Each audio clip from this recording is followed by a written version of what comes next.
Hi friends, welcome to M TV talk two. Friends, आज आपके साथ सीजन एक्सप्लेन करेंगे दी चेस्टनट मैन। फ्रेंड्स, अगर आपने अभी तक ये सीजन नहीं देखा तो जल्दी से जाकर नेटफ्लिक्स पर आप इसे ऑनलाइन देख सकते हैं, वो भी हिंदी डब में। इस सीजन के हमें 6 एपिसोड देखने को मिल जाते हैं और हर एपिसोड लगभग 1 घंटे का देखने को हमें मिलता है। फ्रेंड्स, मैं सीजन को एक्सप्लेन करूंगा, इस सीजन की स्टोरी के बारे में आपको बताऊंगा। अगर आप बहुत ज्यादा क्राइम और थ्रिलर सीजन देखने के फैन है तो फ्रेंड्स आपके लिए सीजन बहुत ही जबरदस्त होने वाला है। फ्रेंड्स, मैं इस सीजन को एक्सप्लेन करूंगा बहुत सारे स्पॉइलर के साथ। अगर आपने अभी तक ये सीजन नहीं देखा तो आप मेरी वीडियो को स्किप कर सकते हैं, और अगर आप जानना चाहते हैं कि हमें सीजन के अंदर क्या देखने को मिलने वाला है और सीजन की कहानी क्या है तो आप मेरी वीडियो को देख सकते हैं। मैं बहुत ही शॉर्ट वर्ड में आपको इस सीजन की पूरी कहानी बता दूंगा, सीजन के अंदर हमें क्या देखने को मिलता है और सीजन की कहानी क्या है, और लास्ट एंडिंग में मैं आपको इस सीजन की एंडिंग एक्सप्लेन भी कर दूंगा कि सीजन 2 में हमें क्या देखने को मिलने वाला है। फर्स्ट ऑफ ऑल बात कर लेते हैं इस सीजन की मेन लीड रोल एक्टर, जिनका नाम नायना थॉलन होगा, जो एक कॉप के रूप में हमें देखने को मिल जाती है। फिर हमें इनका साथ देते हुए नजर आते हैं मार्क हैस, जो एक कॉप होते हैं, जो इन सारी इन्वेस्टिगेशन में इनका साथ देते हुए हमें नजर आते हैं। लास्ट एंडिंग तक ही हमें देखने को मिल जाते हैं। सीजन में हमें एक और बहुत ही जबरदस्त कैरेक्टर देखने को मिलते हैं, जिनका नाम रोजा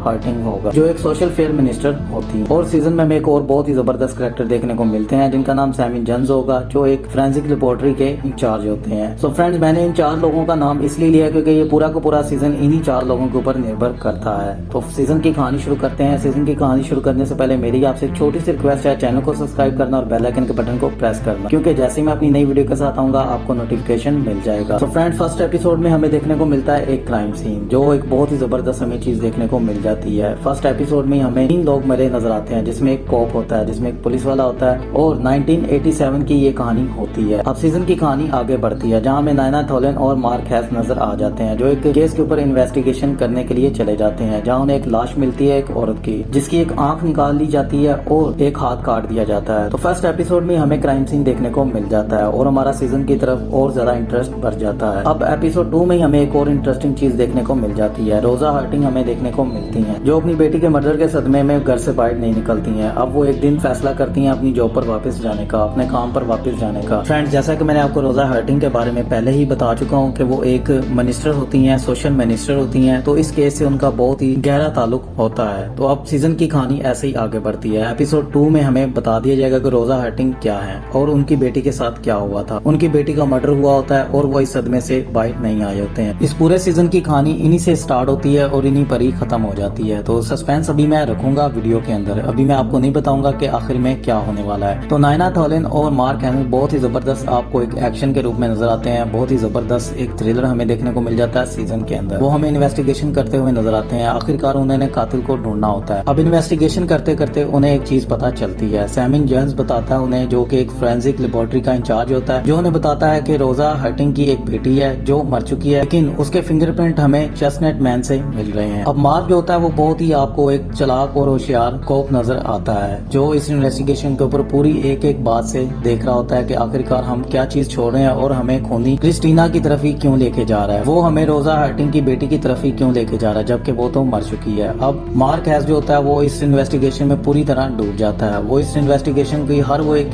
चीज निकालता है जिसके बारे में कातिल ने नहीं सोचा होता है। तो फ्रेंड्स, यही इस सीजन में बहुत ही मुझे एक जबरदस्त चीज लगी। फर्स्ट एपिसोड से लेके 5 एपिसोड तक हमें बहुत सारा थ्रिलर देखने को मिल जाता है, जिसमें हमें देखने को मिलता है कि मार्क है बहुत ही ज्यादा अपनी कोशिश करते हैं, इन्वेस्टिगेशन करते हैं, हर जगह जाते हैं, कोई भी ऐसी एक चीज नहीं छोड़ते हैं जिससे कातिल को पकड़ा जा सके। तो जैसा कि मैंने फ्रेंड्स आपको वीडियो के शुरू में बताया, हमें 4 ये कैरेक्टर देखने को मिलते हैं, जिनके ऊपर पूरा सीजन ही हमें देखने को मिल जाता है। सीजन में आपको बहुत सारी और भी चीजें देखने को मिल जाती हैं, जैसे कि नायना थॉलन की एक बेटी होती है, वो उनकी केयर सही तरह से कर नहीं पाती हैं। रोजा हार्टिंग जो कि एक सोशल मिनिस्टर होती हैं, जिनका काम होता है बच्चों की निगरानी करना। वो बच्चे जिनके माँ बाप उनको सही तरह से उनका ध्यान नहीं रख पाते हैं, उनकी निगरानी करना, उन्हें सही हाथों में सौंप देना। अब सीजन में यही एक चीज हमें देखने को मिलती है। जैसा कि मैंने आपको बोला, रोजा हार्टिंग का काम ये होता है कि सही हाथों में थामना। अब किलर क्या करता है, वो हर एक हाथ को काट रहा होता है, हर किसी के एक एक हाथ को काट रहा होता है, और खास करके जो माएँ होती हैं उनके हाथों को वो काट रहा होता है। ये इस सीजन की हमें कड़ी देखने को मिलती है, जो कि मुझे बहुत ही जबरदस्त नजर आती है। अब इसी तरह सीजन की कहानी आगे बढ़ती रहती है। हमें बार बार कोई ना कोई मर्डर देखने को मिलता रहता है और कोई ना कोई ऐसा मार्क हैस को सुराग मिलता है जहाँ वो कातिल के नजदीक पहुँचता जाता है। फाइनली एपिसोड 5 की एंडिंग में मार्क को वो कातिल मिल जाता है जो ये सब कुछ कर रहा होता है, जो ये मर्डर कर रहा होता है, जो सबके हाथ काट रहा होता है और पाँव भी काट रहा होता है। आखिर वो कौन साइको किलर है, तो मार्क उसे पकड़ लेता है। अब मार्क करता है अपने हेडक्वार्टर में कॉल और अपने चीफ को बोलता है कि सैमिन जेन्स को पकड़ो। वही ये सारे मर्डर कर रहा होता है और हर मर्डर को वो इतनी बखूबी से करता है क्योंकि उसे पता होता है कि उसे क्या करना है, क्योंकि वह खुद फोरेंसिक लेबोरेटरी का इंचार्ज होता है। वो खुद ये सारी चीजें जानता है कि आखिरकार मुझे क्या सबूत छोड़ना है और कैसे छोड़ना है। अब सीजन की लास्ट एंडिंग की तरफ चलते हैं। एपिसोड 6 में सैमिन जेंस और मार्क हैस और नायना थॉलन और रोजा हंटिंग की हमें फाइटिंग देखने को मिल जाती है। सैमिन जेंस रोजा हंटिंग का हाथ भी काट देता है। वो उसे बुलाता है, अगर तुम्हें तुम्हारी बेटी चाहिए तो इस एड्रेस पर आ जाओ। तो वो आती है, वो उसे बांध लेता है और उसका एक हाथ काट देता है, बट मार्क हैस उसे बचा लेता है। एपिसोड 6 में सैमिन जेंस होता है वो नायना थॉलन को गाड़ी में बिठा कर ले जाता है, बेहोश करके उसे लेके जा रहा होता है और रोजा हंटिंग और मार्क को एक घर के अंदर आग लगा के वहाँ से भाग जाता है। बट मार्क किसी तरह से रोजा हंटिंग और खुद को बचाकर वहाँ से निकल आता है, उस घर से बाहर आता है और सैमिन के पीछे जाता है नायला को बचाने के लिए, क्योंकि उसे लगता है कि वो भी एक अच्छी माँ नहीं है। सीजन की लास्ट एंडिंग में यही दिखाया जाता है, क्योंकि वो बोलता है कि मैं ये सब इसलिए कर रहा हूँ क्योंकि जो माएँ अपने बच्चों का ख्याल नहीं रखती हैं उनको मर जाना चाहिए, और मैं ये हाथ इसलिए काटता हूँ क्योंकि तुम सही हाथों में हमें नहीं सौंपती हो। सो फ्रेंड्स, सीजन की कहानी ये हमें देखने को मिलती है कि रोजा हंटिंग जो कि एक मिनिस्टर होती हैं, सोशल मिनिस्टर होती हैं, उनका काम होता है बच्चों की देखभाल करना, बच्चों को उनके सही हाथों में सौंपना। अगर किसी बच्चे की माँ मर चुकी है या बाप मर चुका है और वो अनाथ हैं, उन अनाथ बच्चों को सही हाथों में सौंपना। लेकिन सैमिन जेंस जो होता है उनके साथ ज्यादती हुई होती है। सो फ्रेंड्स, अब मैं सीजन की एंडिंग एक्सप्लेन करता हूँ। सैमिन जेंस आखिरकार उस फैमिली को क्यों मारता है जो उसे अडॉप्ट करती है, जहाँ रोजा हंटिंग उसे देती है, उसको और उसकी बहन को। आखिरकार वो उस पूरी फैमिली को क्यों मारता है? फ्रेंड्स, एपिसोड 1 में हमें एक क्राइम सीन देखने को मिलता है, जहाँ एक कोप मरा पड़ा होता है जो एक इन्वेस्टिगेशन में जाता है ओरम के फार्म हाउस पे। तो कहानी में हमें ट्विस्ट ये देखने को मिलता है, सैमिन जेंस और उसकी बहन जो होते हैं वो बागी इसलिए होते हैं क्योंकि उनका जो बाप होता है, सोतेला जो बाप होता है जिसने उन्हें अडॉप्ट किया होता है, वो सैमिन जेंस की सिस्टर के साथ सेक्स करता होता है, उसके साथ रेप कर रहा होता है। उन सबको मारने के बाद रोजा हंटिंग के पीछे वो इसलिए पड़ जाता है क्योंकि वो गलत फैसले करती है। उसको सिर्फ सबक सिखाने के लिए उसकी बेटी को वो किडनैप कर लेता है। अब उसकी बेटी भी मार्क हैस जो है वो ढूंढ लेता है और उसकी बहन को भी ढूंढ लेता है, क्योंकि सैमिन जेंस हमें एपिसोड 6 में मरा पड़ा नजर आ जाता है, वो मर जाता है।